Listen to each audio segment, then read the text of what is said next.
Hi everyone, welcome to Make Moments Matter, a music education podcast, where I share lesson ideas, songs, games, and inspiring things for your elementary music classroom.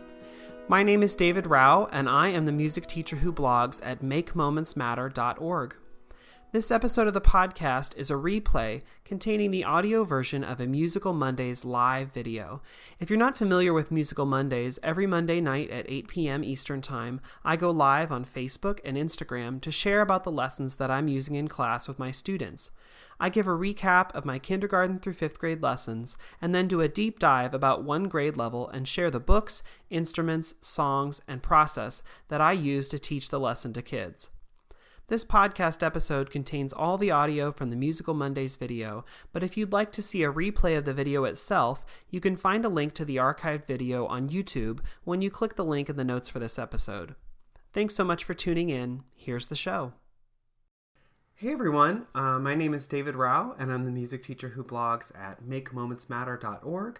You can also find my ideas on Instagram, Facebook, Twitter, Pinterest, and a variety of other places when you search for my name, David Rao, or Make Moments Matter. I'm excited to be talking to you tonight a little bit more about Recorder. The last couple weeks I've been talking about Recorder, and y'all have been very excited about that, have been enjoying that, I think. So I've gotten some people saying, hey, more Recorder. So I'm going to do a couple more Recorder things. But first, if you hear me talk about a book, resource, something in these videos that you like, you can always go to the links page on my blog where I catalog all those links and things so you don't have to go searching for them. And that you can go to my blog, makemomentsmatter.org, and click the videos tab, or wherever you're watching, listening to this, there should be a description where you can click a direct link to go straight there. Okay, another thing, if you are interested, I have a Facebook group, Every Moment Matters Music Education Community is what it's called, and you can join that and ask questions, make friends, find your resources. It's a great place to connect with other folks if you're interested. One last thing, so last weekend I was in Augusta, Georgia for an amazing workshop with the Greater Augusta Orff Chapter, a Greater Augusta Area Orff Chapter, and it was amazing. They're in their second year, and it's a fun chapter, so it was just great to be with people and to share in person. I'm going to do that again, not this weekend, but the following weekend on April 6th. I'm going to be at the First Iowa Orff Chapter, and that's in Cedar Falls, Iowa. If you're around, come join us. It's going to be a great time. We're doing a workshop there all about using poetry, using songs, using words to help drive instruction. And it's going to be a really fun workshop. So that's coming up if you're interested. So let's talk a little bit more about Recorder. I want to share 2 more activities that I've been doing in this last week that have been really successful with my kids, been building good skills, and have been really fun to do. Okay, so the first thing that I'm going to share about, I have seen a bunch of people do, but I've never used it until this year. And I'm now kicking myself because I haven't really used it. I've done things similar, but not quite in this way. And it has just been so much fun. And I've seen it, I don't know from how many people, a ton of people. But anyway, so this is what I've used it with both 4th and 5th graders who are different sets of skills right now. But the first thing I do is that I have on the whiteboard, this is, by the way, I was like, I could try and bring my PowerPoint in and do the document camera thing. And whenever I try and do that, my technology just does not work for me. So this is David, super analog. I have a piece of recycle paper and I have used Sharpies on it. So this is me. If you've been to any of my workshops and you're like, wow, he's good at the PowerPoint or whatever. I don't know, maybe you don't say that. But if you do, you're going to see this and be like, oh, wow, he's really going old school. Anyway, so on the board, I have a pitch stack like this, which is just 3 notes stacked on top of each other, B, A, G. So B on top, A in the middle, G on the bottom, in a vertical line. And around each letter, I've circled it in a color. So B is circled in red, A is circled in yellow, G is circled in blue. And so those are up on the board. And what I'll do with kids is I'll just start by doing echoing patterns. And I usually do echoes back and forth with kids in a variety of ways. So I might say okay, I'm going to say it, you play it. So I might say B, B, B, B, B, and kids would go. And I might say B, B, A, A, A. right? So I could do that where I speak it and they play it. Easy. I could also say, I'm going to play it, you need to echo back. And usually when I do that, I'll also say like, I'm going to play it and then you get to play it. Here's a hint. I'm going to start on B. I'm going to start on B. I might switch to A or G, but I'm going to start on B. Okay, I'll play it, you play it. And they get to echo me. And they get to echo me. Right, another way I might do that is I might take this visual pitch stack with the B on the top, A below, and G way down below, all circled in color, and I might say it and point. B, B, B, B, B, and they would play B, B, B, B, B. I might go B, A, B, A, and then go B, A, B, A. And I would do several examples of this, several so that they get the process. And then I might say, now I'm just going to point, you play. B, A, oh, sorry. I said I'm just going to point. And then I start singing. Okay, so I go, I might add like a sound in there so that they can sort of hear the separation of notes, especially with my younger kids, so that they know when I'm playing repeated notes or not, when I'm pointing repeated notes or not. If I'm tapping, they might hear the sound of the tap of my finger on the board, just so that they know if I want to do a repeated note or not. Or I could say, as I play, or as I put my finger down, you play it. So I might just like press and hold on the B, press and hold on the A, press and hold on the G. I might go back and forth, G, A, G, A, G, A. And as I'm pointing, they are playing. So that was just an easy, simple sort of beginner thing with the visual on the board of the pitches stacked on top of each other, B, A, and G. And then I will grab these poly spots and I'll hold up the red one next to the red circle on the board next to the B circled in red. I'll hold up the yellow poly spot next to the A circled in red on the board and the blue poly spot next to the G circled in blue on the board. And then I'll take these 3 poly spots and I'll go put them in a stack on the floor. And I'll set them out in a line, basically kind of in the middle of the room. And then I'll say, okay, I'm going to tell you what to play. And then I will just stand on the red dot. And some kids get it right away. And some kids, I literally went to the board and held the red dot next to the red dot on the pitch stack visual on the board. But some kids don't get it. They don't know what I'm doing. So I'll just stand there and I'll be like, well, I'm showing you what I want you to play. And then they'll be like, what? B. This is the red dot. It's B. So then they'll play, and then I'll move to the yellow dot and they'll play A. I'll move to the blue dot. They'll play G. I give an example doing that for a while. And I'll do, back and forth, B, A, G, G, A, B, where I'm just like stepping and holding. Stepping and holding. So then they're playing long, sustained notes on those 3 pitches, on one of those 3 pitches as I move. And then at some point, usually between the red and yellow dots, so the B and A, I'll move back and forth slowly. So like B, A, B, A, and I'll speed up. B, A, B, A, B, A, B, A, B, A, B, A, B, A, B, A, B. Because I used to do I used to sort of shy away from this, but I want kids to actually do.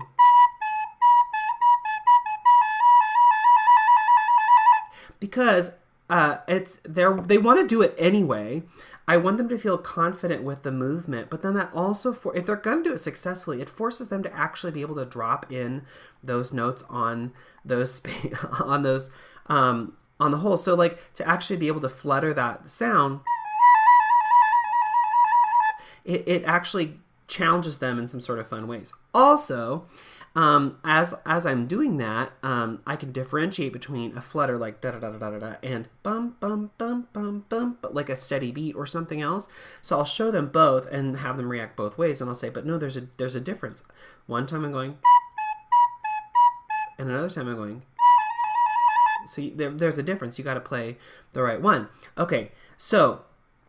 On Instagram, Music in the Meadows asked, how did you pick those colors? They're primary colors, and they're our first 3 notes, so that's why I chose red, yellow, and blue. I just put them in that order because I felt like red and blue were sort of stronger and yellow in the middle. I don't know, just the specific yellow I had, that's where I put it. I borrowed these poly spots from my PE teacher because she's literally right next door and has like 500,000 of them.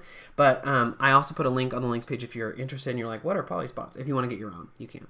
Okay, so I'll be going back and forth, and I'll do that for a little while. I'll give them a couple examples, and then eventually, on the floor, I will do back and forth B, G, B, G, B, G, B, G, B, G, B, G, B, G, B, G. And that's really tricky because that's hard for anyone to do, especially kids, especially if they're learning. So then that gives us a chance to go, okay, let's figure out how do you put the fingers in just the right spots, make sure you're dropping them in just the right places, B to A, B to A, A to G, A to G, and then B to G, B to G, B to G. It gives some chances to do that. Then I pull out my iPad and I do the random picker, where it just chooses a random kid. And I say, now this kid is in charge. And they do a number of different things. Some kids are kind of tentative, but all they have to do is walk on the dots. Some kids are like ready to go right away. And as they're doing that, I get to go around and fix some problems. So like 3 of the main things that I saw today. Some kids, they're so excited by this that they overblow on the recorder.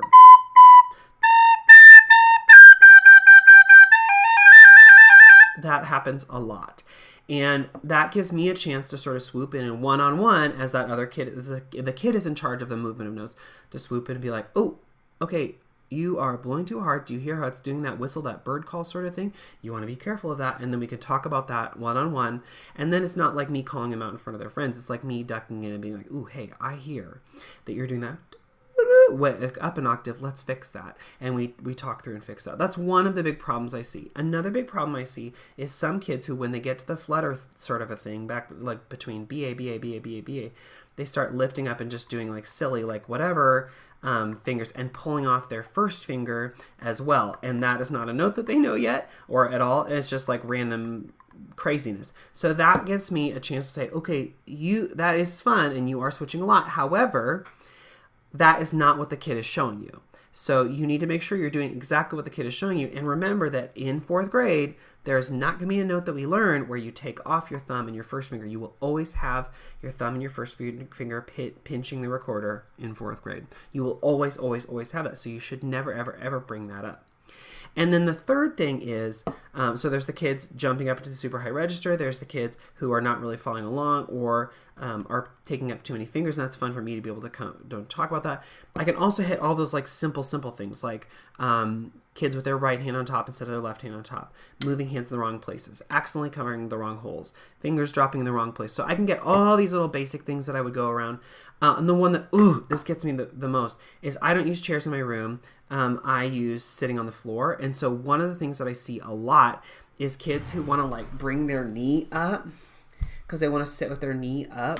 And I tell kids you can sit crisscross applesauce or you can sit on your knees, but you can't pop that knee up because when you do, it pushes one of your arms up and it's going to mess with how you hold and play your recorder. So we can't sit quite like that. So as I'm going through, I'm actually able to like interact with and fix a bunch of tiny little problems along the way. And kids think it is like ridiculously fun to do this. I usually do about 4 kid examples in a day, being able to switch back and forth between the different notes. They love it. It's going to come back. Now for 5th grade, my pitch stack does not just include B, A, and G. It also includes low E and low D. And guess what? It's soon about to include high C and high D because we learned those notes in the last lesson. So, but now they have 5 pitches to play with: B, A, G, E, D, and those 2 pitches are different colors. E is green and D is purple. Part of this is built on, like, why do you use these colors? Well, part of it is built on these are the colors that I have borrowed from the PE teacher. These are the colors that I have. So I like to be able to use the primary colors BAG for BA and G. I use 2 secondary colors for E and low D. If we ever learn low C, great. It'd be easy to add orange if we have that. And then I'm not sure what I'm gonna do for high C, high D yet because I haven't gotten there with this activity and I need to get more poly spots. Okay, let's see on Instagram. Barbara Grenoble used colors that started with those letters and put stickers with a hole punch around each hole. That was why I was curious about the colors. I'm confused by that. B for blue, B, G, green. What was A? Am I missing a color that starts with A? Green, purple, yellow, white, amarillo. Like, what is it? I don't. Anyway, okay. So get back to me without an Instagram. Anyway, so I don't do color coding quite like that, but I use the primary colors. A was apple red. Okay, I feel like that's a little bit of a stretch. I love a good connection. I'm just like, okay. All right, I will allow it. Anyway, I love color coding, but I'm not going to go color coding quite that far. But anyway, I like using red, yellow, blue for the three main notes that we know, because it feels like primary, and then anything after that we use other colors. Okay, people are definitely commenting about the color coding. Someone said A could be aqua. Well, I don't have an aqua poly spot, but that's a great idea. I should grab that. And Matthew on Facebook says, I have small and large poly spots, large ones for lower octave and smaller ones for higher. Ooh, that is creative. Okay, that's a fun idea. But the other thing I will tell you is that I try not to space them too far apart. What I try and do for especially B, A, and G on the floor is I space them far enough that they can still reach, but that they can't really like jump between B and G. And especially with my older kids, I say you can walk B, A, G down to E and D, but you should never leap from D up to G or A, or E up to A or B, because I don't want you to slip on these poly spots on the floor, and I don't have to send you to the nurse with a broken head, arm, whatever, or with a recorder that has been broke or shoved in a nose or whatever. I don't want to have to send you to the nurse, and the nurse have to call home and be like, you need to take your kid to the emergency room, and the parents say, why? And you say, a recorder, we're playing a recorder. I don't want that to happen. So I make sure that I space them far enough apart so that kids can't make huge leaps, but that they can still reach by walking pretty simply. It's just something that you can figure out based on the slipperiness of your floor, and or if the activity works for you or what your kids can do. I don't know. It depends. But I've seen people use these poly spots and move around for years, and it has been something I've always meant to do. I just never, ever have. And now it's so great. Ooh, the other thing that's so great about it is they're sitting there just sustaining that note. They really are then forced to listen and figure out, are they hitting that note or not? They can really work on in real time as the kid is moving with super low pressure. They can work on moving those fingers back and forth. They can make sure they're dropping their fingers exactly on the holes that they're playing. It has done a lot of really cool things in my classroom, and I'm very excited about seeing what else you can do with that. Okay, so that's poly spots with just a pitch stack on the board. It's kind of as reference in case kids need to look up and see. Okay, I do have a blue. I don't think it's aqua, but it's like light blue. Anyway, yeah, and okay, also someone said on Instagram, whose name I don't know, but I could read your handle, but I'm not sure how you pronounce that. Also, it's fun. Yes, it is also very fun. It's a fun thing. Kids love having the control. They think it's hilarious. And they like playing what the kids are walking. That's another important thing. Okay, another thing that I've been doing with kiddos, and this is something that I'm going to use as a warm-up pretty soon, is this thing that I call Jigsaw Melodies. And this is a resource I made a couple years ago, but let me just show you how I use it. So the first thing is I do this in a large group. So like I get my overhead projector, I get it, just face down on a table or a desk or whatever. And then I say, okay, I have these cool pieces, these little jigsaw pieces, and all the cards are different colors. Let me show you. And I show them out on the board or down underneath the document camera so they can see lots of examples. So like here's a purple one that says AAB. Here's a pink one. Oh, okay, we're going to take that one out because it's not a great example for this specific lesson. Here's a pink one that says BB. Okay, here's a blue one that says B rest. Here is a yellow one that says AAG. Okay, so all notes that we know. All notes that we know, and fun little cards. How fun. Okay, but then also I have this task card. And the task card for line 1, the task says purple, blue, blue, light blue. Oh my gosh. Okay, so the first thing I got to do is I got to go through and I got to pull out all the purples. And I'm doing this with kids. This is critical thinking scholars call this a think aloud, where I am showing them exactly the process that they would potentially use if they were doing this activity on their own. So, okay, if I'm looking at all the purples, let's look at what we've got. We've got A, B, We've got G-A-B. Ooh, that's a tricky one. Okay. We've got B-G-B. Ooh, that's a really tricky one. Okay. We've got A-B-B. Okay. And we've got, oh, another A-B-B. Great. Okay. And then we have A-A-B. That's kind of the flip of what we had before. Have I gotten to the, oh, yeah, I've gotten, okay, back to the beginning. Those are all my options. Now I got to go through and choose what I want. Okay, I could be diabolical and choose G-A-B. That's really tricky. Oh, actually, maybe even harder. What if I choose B-G-B? Why is that hard? And the kids are like, oh, okay, if I'm doing B-G-B, it means I'm dropping on and taking off really quick. I don't know if that's tricky. Okay, so I'm going to choose a nice one. I'm going to do A-A-B. That's what I'm doing. Okay, then the card says dark blue followed by another dark blue. Okay, let me pull out all my dark blues. Hold on, let me see what I've got. Okay. Dark blue, dark blue, dark. And I'm holding these cards under the document camera as I go through. The kids are seeing all the things I'm seeing. Okay, there's a dark blue. Okay, dark blue. Now I have to do 2 dark blues in a row, so I have to pull out 2 dark blues that I like. I already have first A-A-B that I like. Let's see what I've got here for dark blues. Okay, I've got B-A-A. I've got B-B-G. I've got B-B-G-G. I've got B-A. And I've got B-Rest. Okay, of those, which ones do I like? B-A-A, that one's kind of rude, but all right. Because B-A-A, it just feels kind of weird. Okay, say B-B-G, that'd be good practice.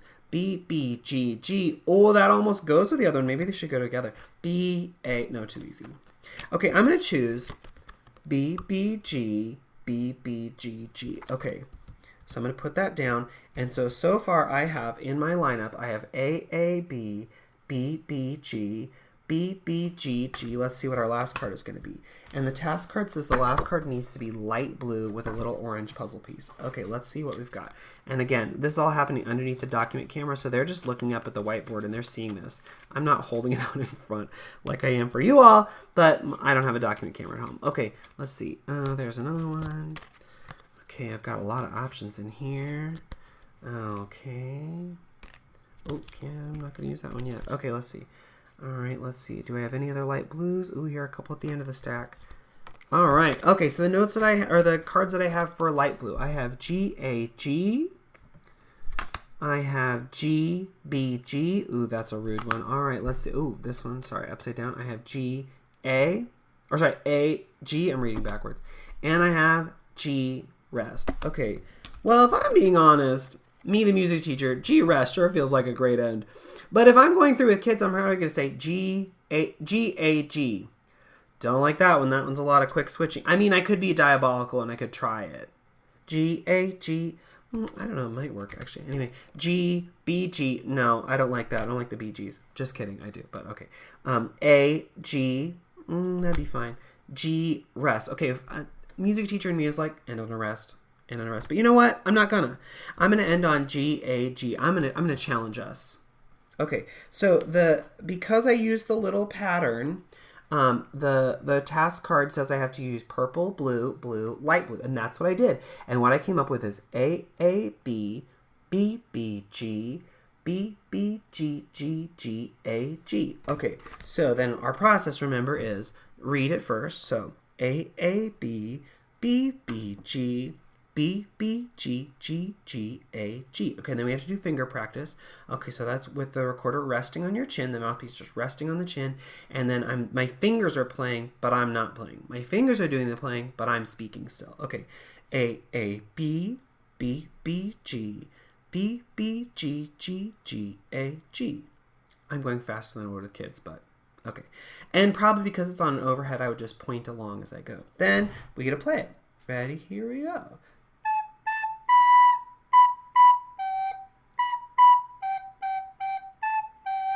Great, let's play it again. We'd play it again.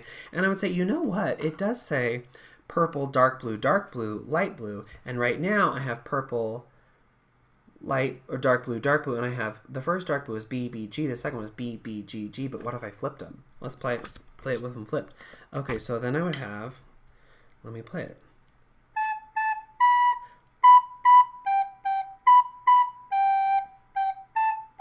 Yeah, I like it the other way better. But anyway, and I would go through and we play a couple different versions of it. Then I might say, but you know what? I have other purples that I like. This one's kind of diabolical and hard. B, G, B. I'm gonna do the hardest possible one I can possibly get. I don't know if you're even gonna be able to play it, but we're gonna play it. We're gonna try it. Okay, let's see. What am I gonna end up with if I'm doing a harder version? Okay, I don't know. This is in the 2 seconds I have here, this is what I cooked up. I've got B, G, B, B, rest, B, A, G, B, G. Okay, that is not a fun one to play, but let's try it, and then we do finger practice, right, and then we play it. Let me actually try and play it for you.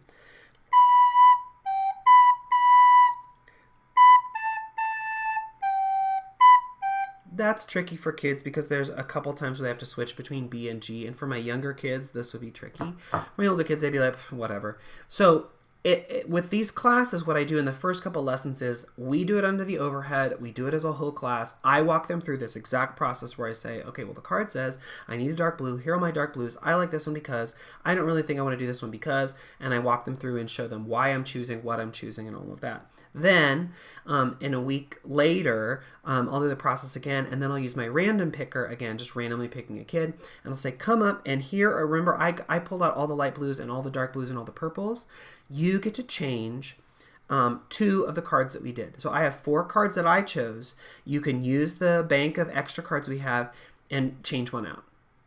Okay, great. And then maybe I do a second row, and that row is a green card, a yellow card, an orange card, a green card, and I choose all of them, and then I let kids come up and flip out. So if I chose one green, they can choose a different green. If I chose one yellow, they can choose it. So they get choices. Eventually, I'll say, okay, I've got all the little piles.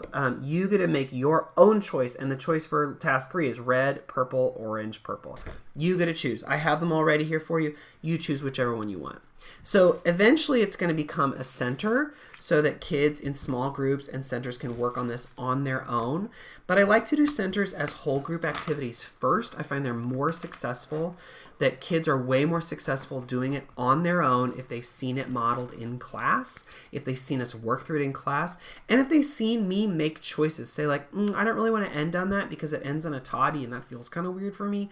Or to say like, I really don't want to do this one because it's B, G, B, and it feels weird in the melody, so let's change that out. Or, I don't know, when I'm talking through the reasons I'm choosing, it lets them sort of see why I would do things. That's the think aloud aspect of it, and it lets them sort of see that modeled. So this activity, it comes with like all these different cards and a couple different task cards. So they have all these little pieces. That's why it's Jigsaw Melodies. All these little jigsaw pieces with just 2 beats and different notes.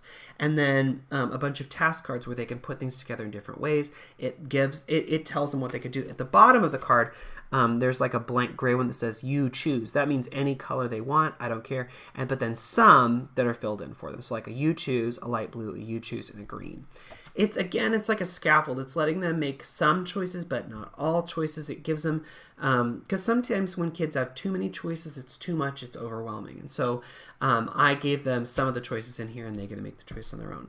Now, this resource does come with B, A, and G. Also, I think low E and low D, and maybe also high C and high D. I'm going to have to look because I'm doing it with my kids in the next week, so I'm going to have to see what my options are. But it gives them a scaffold. It gives them something to do so that we can use it as a whole group activity for warm-ups. We can use it as a large group thing. They can see all that modeled, and then I can put it in centers or give it to kids in a small group so that if we're rotating or if I need them to work independently, they have the option to do that.